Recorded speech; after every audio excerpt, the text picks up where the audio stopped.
The last year or so was a pretty great time for video game nostalgia, wasn't it? I mean, there's rarely any lack of remakes, reboots, and spiritual successors in the game industry. But often enough, something gets lost in time. Many attempts to bring back the glory of an old fan favorite either completely miss the mark, or they end up being overall decent games with a handful of references and throwbacks to the predecessors here and there, but fail to capture the essence of how it once felt to experience the original for the first time. What made that go out? Have you ever had fond but very vague memories of a game or a film from your childhood that you haven't seen since, and that, once you decided to look it up, turned out to be not nearly as impressive as the nostalgically embellished memory you carried around for decades, and you can't help but feel a pang of disappointment? This is why a spiritual successor shouldn't feel like the original. It should feel like people remember the original. It might sound like tomato, but this little distinction makes all the difference in the world. Ron Gilbert, creator of Maniac Mansion and Monkey Island, put it wonderfully when talking about his and Gary Winnick's upcoming game Thibleweed Park.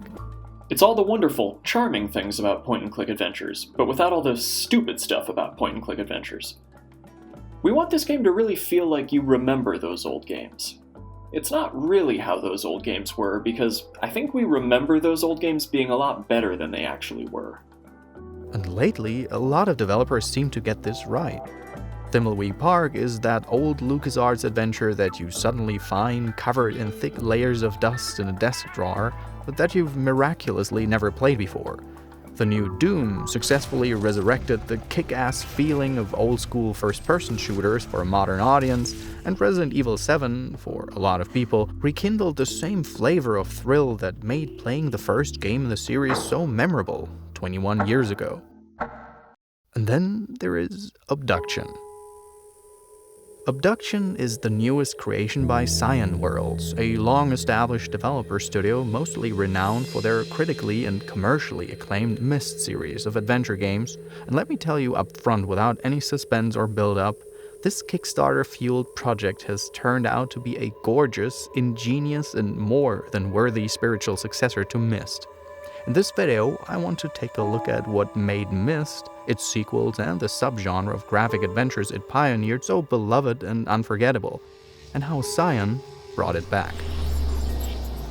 The term graphic adventure, historically, is most commonly associated with the LucasArts type of adventure game, in the vein of Monkey Island, Maniac Mansion, and the respective genre that evolved from them. I guess it's mayonnaise, but it looks like used motor oil. But to many people, the word is at least equally closely associated with the Myst-likes.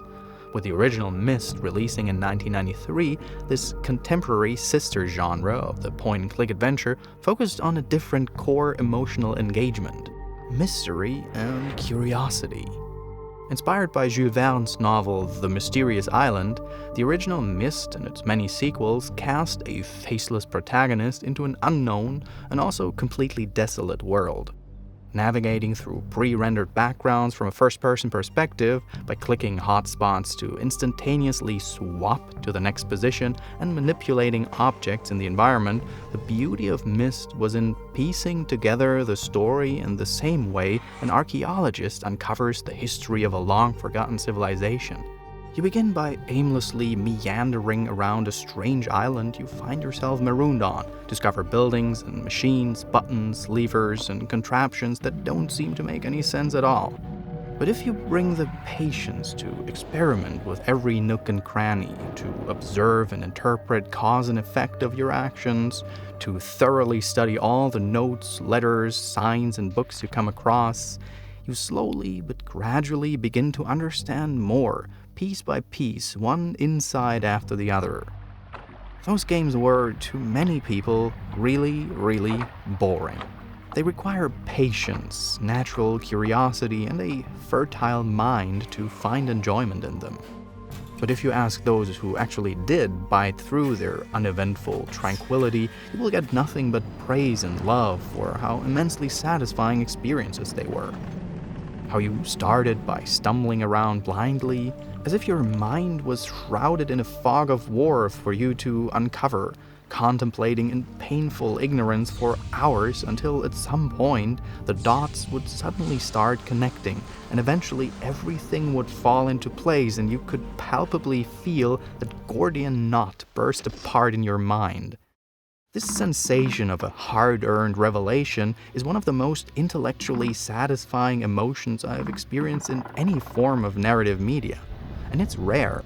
It's one of the reasons why other games, too, that put an emphasis on environmental and indirect storytelling in favor of serving the whole backstory on a silver platter often end up being such undying fan favorites.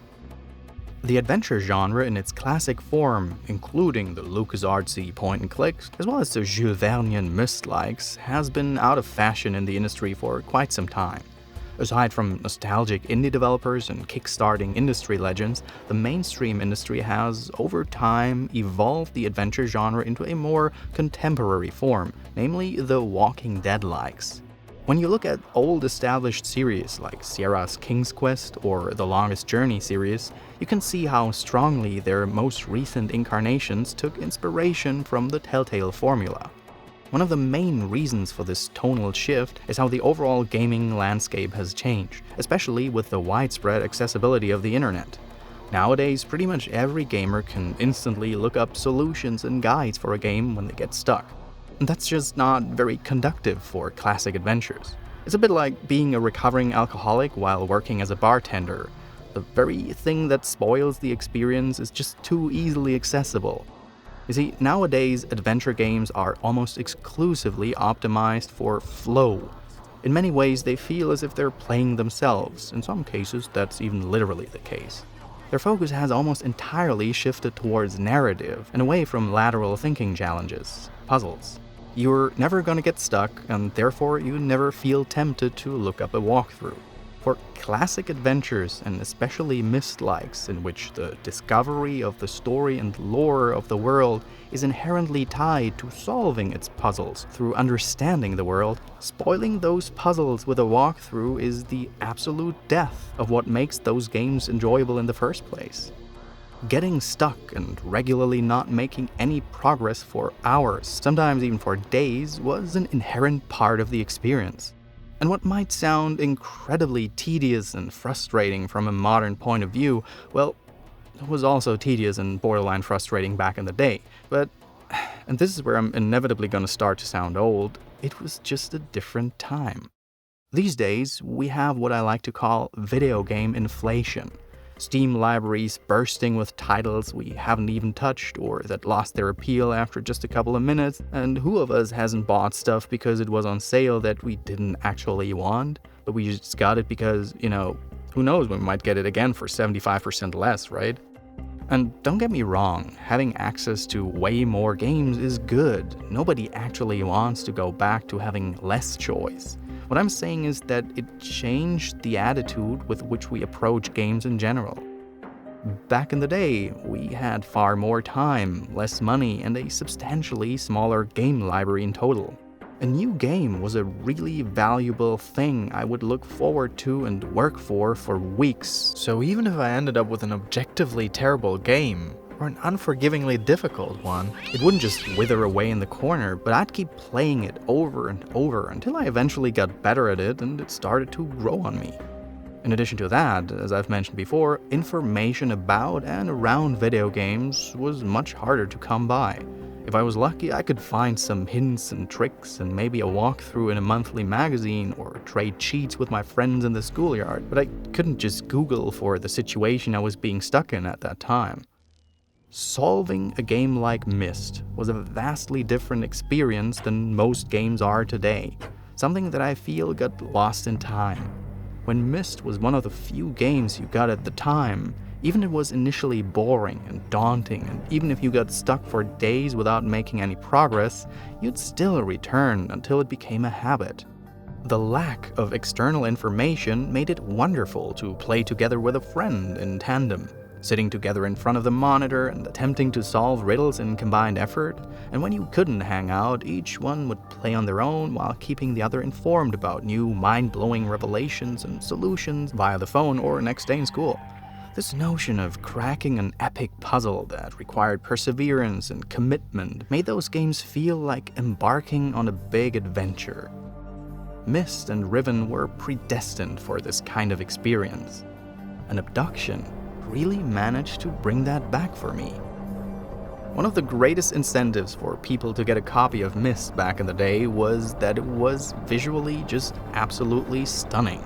This might be hard to imagine when you look at it with eyes spoiled by modern graphic technology, but you gotta consider this was 1993. The prettiest video games at the time looked like this. Aesthetically charming, but very low resolution and usually rather stylized and realistic. Myst was one of the first games to almost exclusively rely on elaborately pre-rendered backgrounds combined with the comparably large storage capacity of the, at the time, brand new CD-ROM drive. In the context of its time, it felt almost photorealistic, extremely immersive, and just outright jaw-dropping. It was the kind of game you'd show a non-computer person if you wanted to boast about just how far technology had come. I can vividly remember how I was daydreaming, man, just imagine if one day graphics like these were possible in actual real time. How cool would it be to be actually in there? But this is gonna take forever until technology gets there. And it was while I was playing Obduction and found myself marvel at its calm and beautiful landscapes that I realized I had just arrived in that future I envisioned back then, and that had seemed an eternity away. This eternity had just passed, 24 years to be precise, almost a quarter of a century, and I couldn't help but feel my back ache a little bit, because Obduction had just made me feel old. But that's okay, because just look at what a stunningly beautiful game that is, in the same way Myst was back in the day, basically. And yes, there are certainly games that have 150 polygons more, or a higher texture resolution and subsurface tessellation, bump shader, occlusion mapping version 4.3, and yada yada yada.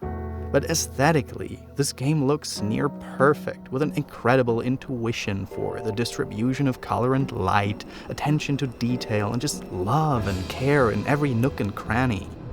And all of this is fueled by the gorgeous rendering capabilities of the Unreal Engine 4. And even better, the childhood dream of being in there has become even closer to reality through the fantastic implementation of VR that Obduction provides. Now you might say, but Ragnar, there has been real Myst, the real-time 3D version of the original, as well as Urur, the online spin-off from 2003 that was rendered in real time as well. And yeah, that is true, but those games were made in a time when real-time 3D graphics were nowhere near as impressive as the visuals of Myst and Riven felt when those games were released. It all goes back to the quote from Gilbert, that it's about how people remembered those games, not how they really were. Myst and Riven, in contrast to real Myst and Urur, felt immensely ahead of their time. Another indicator for this is the use of full motion video. The dawn of the CD-ROM drive ushered in the oftentimes unintentionally hilarious age of full motion video, and Myst was one of the first games to implement filmed actors into their game. But unlike many clumsy attempts of this movement, it was done mostly in style. You would find old recorded messages, oftentimes in small frames to save hard drive space, and for some reason they always featured strikingly mediocre green screen recordings, which came to be sort of a staple of the series in the end. Obduction actually brings those back. All the characters you come across either talk to you via pre-recorded messages or are behind some sort of window. So Cyan decided to use real actors for them, and very similar to Myst and Riven, filmed with that same strikingly mediocre style of green screen recording. It looks technically totally out of place, but I'm fairly certain that this is meant as an icing on the cake for veterans. A pinch of that cheesy amateur film feeling that we all subconsciously tie to the Myst series back in the day. Obduction comes with a plethora of those little nods and references that old-timers might pick up on and marvel about, but that doesn't lessen the experience for new players if they don't catch them. And I think this kind of attention to detail and love for the tiny things is one of the core factors that makes great remakes, reboots, spiritual successors, and so on. And another factor that, especially in the case of Obduction, makes this game stand out for me is it has balls. Alright, so I don't usually like the expression as a metaphor for boldness, but you know, it's a pun, one that you'll only get if you know the game and have gotten past the central twist. And I guess even then it's not really funny, so I apologize. Alright, so think about a lateral thinking puzzle game like Portal. It revolves around one central mechanic, a game design twist that comes with a certain wow effect for new players.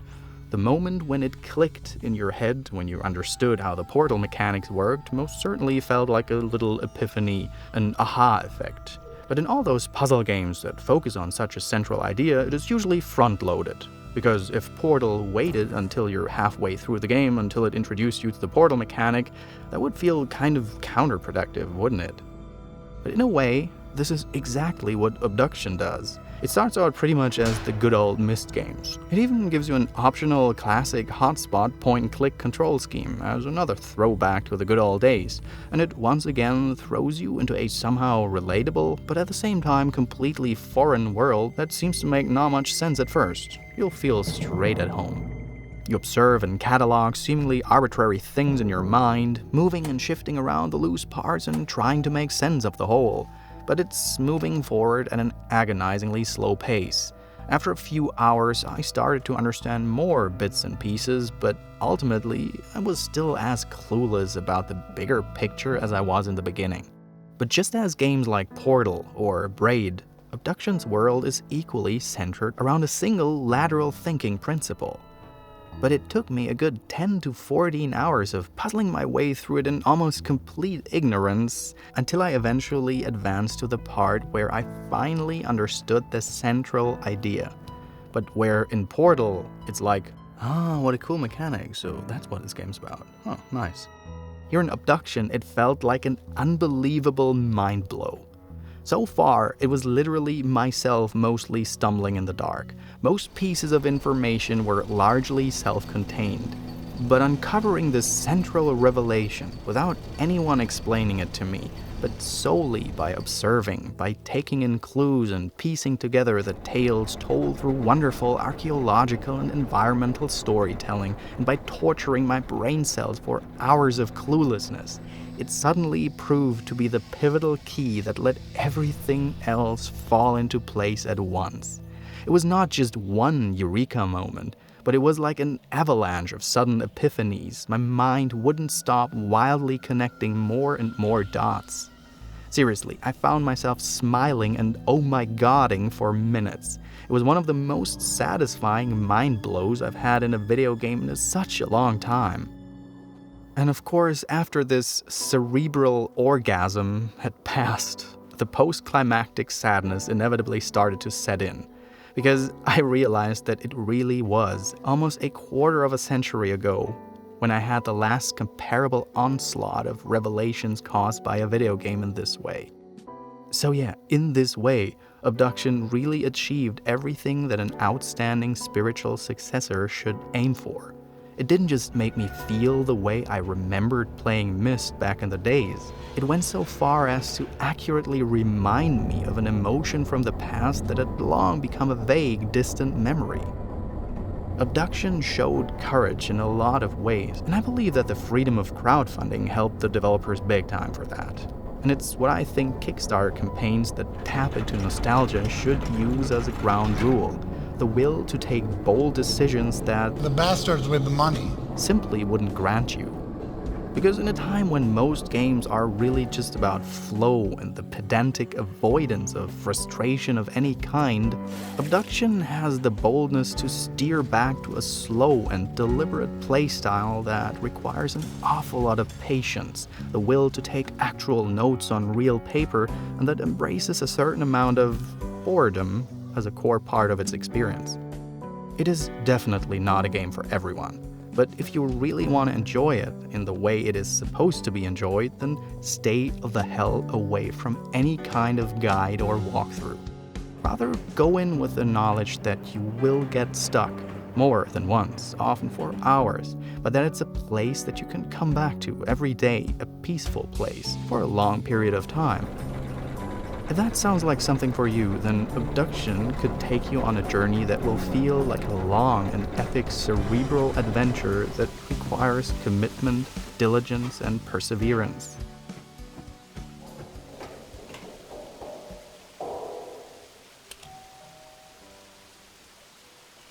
Hey, who's there? Hang on, I'm coming. No. Alright, hang on, I'll open the fucker. The devil are you? Oh, wait, I got an idea. You're one of them fellas supporting this channel on Patreon, right? Hang on, I got a list right here. So it's Caroline Mills, Simon Anderson, Lucas Travis Dang, Evan Tekro, James Lynch, Luke Johnson, Denny Sendel, Dark Blue 1, just the first one apparently, Tiago Pereira dos Santos Silva from Porto, Portugal. Huh, that's a mouthful. Milan Vojnovic, Carlos Vega, like the guy from Street Fighter, funny. Max Benzema, Marissa Martinez, Michelle Stoliker, Kellen Bombach, Christopher Collish, Nicholas Stevenson, Ronnie Meinert, Ian Melancon, and Dewey Wayu Hendriani. You among them, fellas, or the one scrolling along the sidebar? Well, what are you waiting for? Go on, hop over, join them, and, I'll keep working on my machinery. Oh, go, come on, time's a-wasting. I'll wait here and see you when you're done. Take care.